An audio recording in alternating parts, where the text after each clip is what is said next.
Welcome to today's edition of Reggie Reads the Bible. Today we have Leviticus 25, verse 39. And if one of your brethren who dwells by you becomes poor and sells himself to you, you shall not compel him to serve as a slave. As a hired servant and a sojourner, he shall be with you, and shall serve you until the year of Jubilee. And then he shall depart from you, he and his children with him, and shall return to his own family. He shall return to the possession of his fathers, for they are my servants, whom I brought out of the land of Egypt. They shall not be sold as slaves. You shall not rule over him with vigor, but you shall fear your God. And as for your male and female slaves, whom you may have from the nations that are around you, from them you may buy male and female slaves.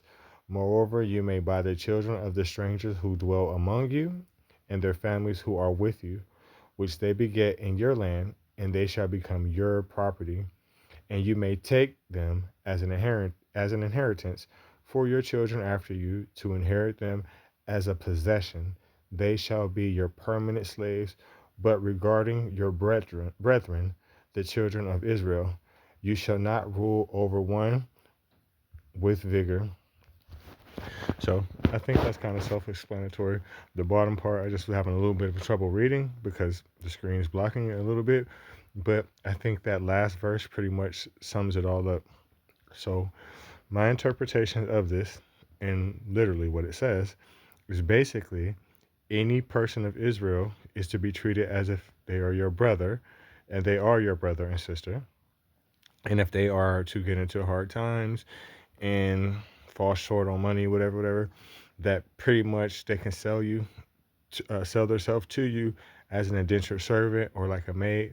But it clearly indicates to not treat them harshly, because they're children of God, and their descendants is who he has brought out of Egypt. So he's literally telling you to not treat Israelis or Israelites, however you interpret it, harshly, but is also clearly indicating that anybody that lives in your nation that is not an Israelite, that you may enslave them for life, pass them down to your children and their children, right?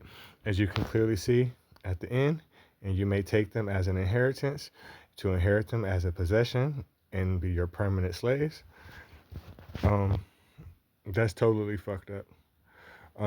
Basically, it gives a superiority and inferiority complex. And to me, that's the problem with all religions, right? I'm here, you're beneath me because I'm an Israelite and you're beneath me, so you deserve to be my slave. So how can you simultaneously say that and say he's the God of everyone, but everyone is not treated equally? I don't know. That's just my interpretation. Tell me your thoughts in the comments.